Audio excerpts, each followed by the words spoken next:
You ever notice how silence plays tricks on the mind?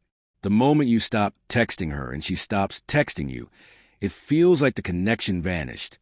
No replies, no updates, just quiet. And your brain whispers, maybe this is the end. But silence isn't the end of anything. It's the start of the real conversation. Because silence isn't empty. It's full of truth. When two people go quiet, one begins reflecting, and the other begins worrying. And the person who can sit in that stillness without falling apart, that's the one who holds the power of emotional control. Modern relationships are powered by constant noise, chatting, scrolling, liking, reacting. We get addicted to attention. Silence breaks that addiction. It creates a space where the truth finally has room to breathe. When there's no messaging, silence becomes a mirror. It doesn't show you what the other person feels. It shows you what you feel. This is where Stoicism steps in, the art of holding your center when the world goes uncertain. Marcus Aurelius once said, "If it is not right, do not do it. If it is not true, do not say it." Silence is often the most honest response we have. No begging, no forcing, no pretending. But silence triggers a different battle. Ego versus peace. Your ego demands. Text first. Fix it. Don't let her forget you. Your peace whispers. Wait. Observe. You aren't losing anything by staying calm. Most people lose that battle.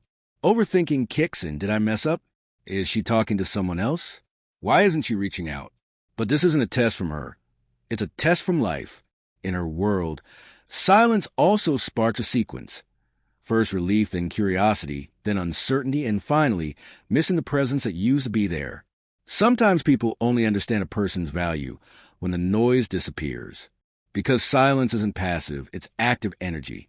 It resets the balance. If she values you, she'll notice your absence and reach back. If she doesn't, she'll drift. And that's your answer right there. Silence reveals truth faster than any argument. Epictetus said, "It's not what happens to you, but how you react to it that matters." Your silence is a reaction born from strength, not fear. You don't use silence to punish someone. You use it to protect your peace. You stop explaining your worth to someone who already knows it. So what do you do while the silence holds? You move forward. You grow. You build. Not to impress anyone, but to reconnect with who you are without them. Each time you resist the urge to reach out, you train your mind to choose self-respect over panic. That inner shift doesn't go unnoticed. Confidence radiates. Presence becomes magnetic. People feel it. That's when silence becomes mystery. And mystery becomes attraction. But here's the Stoic truth. You don't stay silent to make them chase you. You stay silent to find yourself again. So ask yourself, if everything went quiet today, would that silence make you anxious? Or would it make you stronger? Because that answer reveals everything about your attachment and your growth. Most people fear silence because they fear facing themselves. A Stoic embraces silence because it's a doorway to inner stability. Marcus Aurelius wrote, "Nowhere can man find a quieter or more untroubled retreat than in his own soul." That's your real home, not someone's message thread. So if communication fades, don't chase. Don't panic. Let silence do what words can't.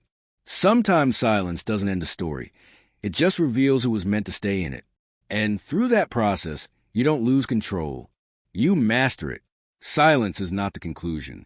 It's the beginning of your transformation.